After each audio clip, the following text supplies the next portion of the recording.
guys, ayan, pag-usapan natin yung bagong administrative order na nilabas ng LTO tungkol sa immediate transfer of owner ng mga nabiling sakyan ng second hand. Kasi ang daming umaangal na mga ka-rides natin. Sobrang mahal daw ng penalty, sobrang laki nga naman, 40,000. 20,000 sa seller kapag hindi niya na-report, and then 20,000 sa buyer kapag hindi niya ito agad na-transfer within 20 days. Ayan, so ayon sa IRR na inilabas ng RTO sa administrative order na nilabas nila noong August 30, ayan, at effective na ito noong September 15, 2024. Nakalagay dito sa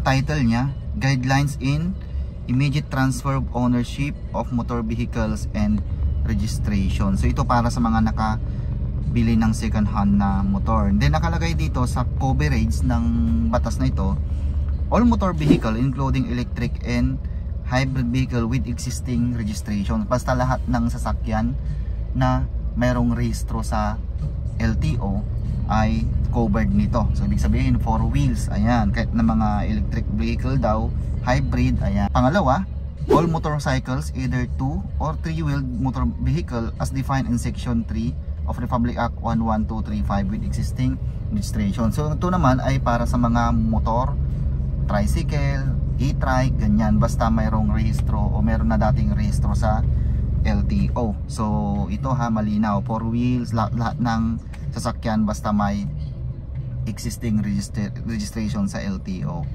So kapag ito ay binili, yung seller dapat i-report niya sa LTO within 5 days. Hindi lang ito sa nagbenta ha, si seller. Si seller to dapat i-report niya sa LTO within 5 days. And then kung yan ay ibinigay, i-report nung nag-donate sa LTO kasama yung mga sumusunod. Yung mga i-report mo na documents. Ito yung mga deed of sale kapag binili mo, ibinenta mo, deed of sale, ID mo, ID nung seller, ID ng buyer, okay? So at saka photocopy ng OR at CR. Ayan. Then kung binigay, deed of donation ang ilalagay mo, hindi deed of sale. In case a transfer has been made as provided in section 3 thereof, report was made within the LTO shall cost an appropriate alarm. So kapag hindi mo daw ito nagawa na i-transfer o na i-report sa LTO within 5 days, kung ikaw seller, kung ikaw naman ay buyer, kung hindi mo na-report, i-aalarma na ni LTO yung plaka at saka yung sasakyan mismo, yung plaka nun. So i-aalarma niya kapag ganyan, naka-alarma na, kapag nakita sa daan, ayan, pwede na siyang i-hold, or kapag renewal na, hindi mo na yan marerehistro, naka-alarm na yan, okay?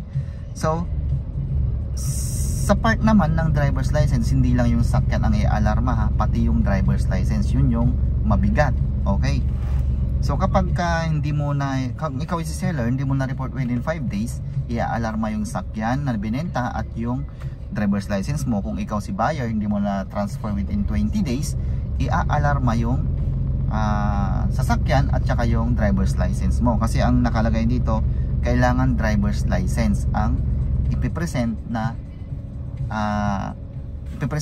documents o ID. Isang driver's license, isang valid ID. Ayan yung ipipresent mo kapag ikaw ay bibili at magbebenta. Ang penalty nito kapag hindi mo nagawa, 20,000 sa seller, 20,000 sa buyer. Okay? So ayun po, malinaw. Hindi lang yung unit ang i-alarm, pati yung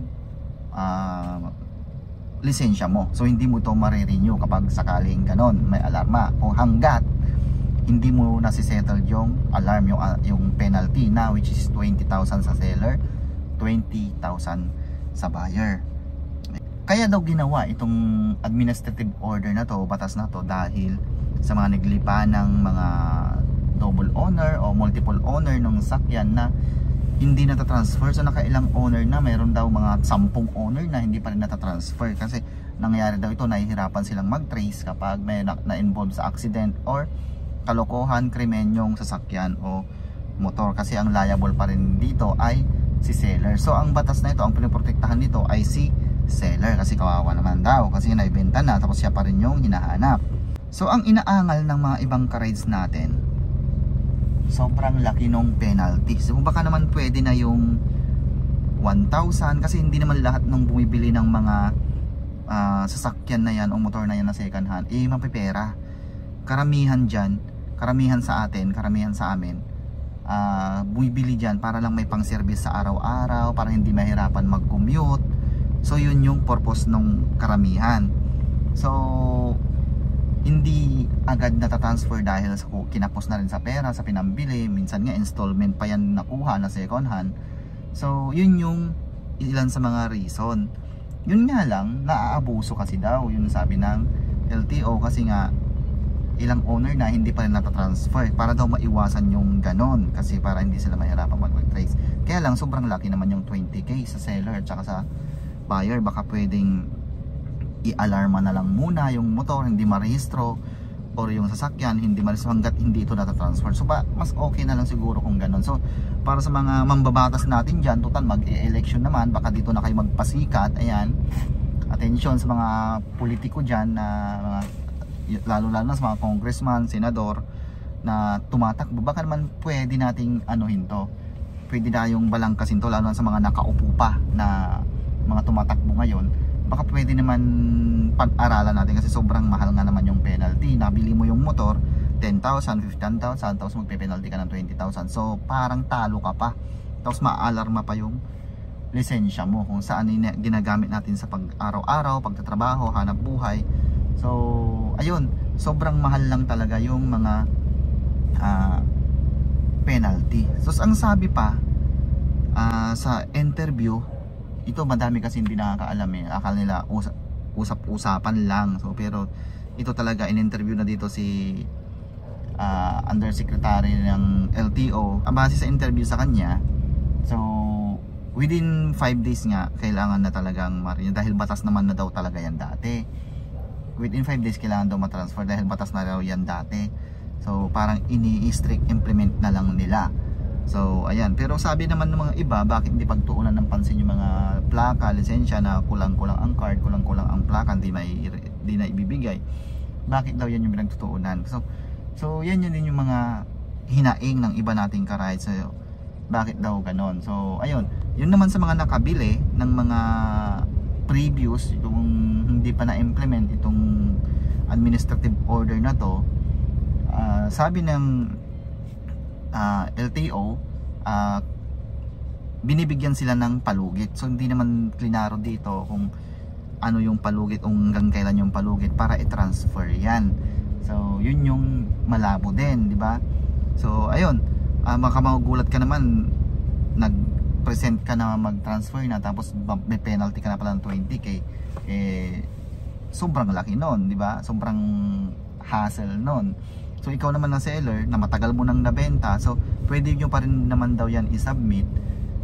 Ang problema pa dito, hindi nila sinabi ng LTO na online lang yung submission. Ang problema, hindi naman sila nagbigay ng link kung saan isa-submit o saan, kung sa portal o sa email o sa website o sa Facebook page nila. So wala naman silang ganong inano na kung saan isa-submit, basta sinabi lang online. So ganon yung nangyayari. Nahihirapan tayo na bumili at saka yung mga nagtinda kung ano yung gagawin tayo. Kulang-kulang din kasi yung info. So ayan, sana maayos ito. So sana may ano dyan na kongresta o senador na balangkasin ito, dahil kawawa naman yung mga karins natin na nakabili ng motor na second hand tsaka nagbenta na medyo matagal na. So ayun, ang sabi pa ng LTO rito, ang isa pa na natutumbok dito yung mga buy and sell. So paano daw yung mga yon? So syempre hindi naman nila pwede transfer sa name nila yon kasi dadaan lang din sa kamay nila yon kasi inahanapan pa ng buyer. So ilan yan sa mga kino-concern nila. Okay?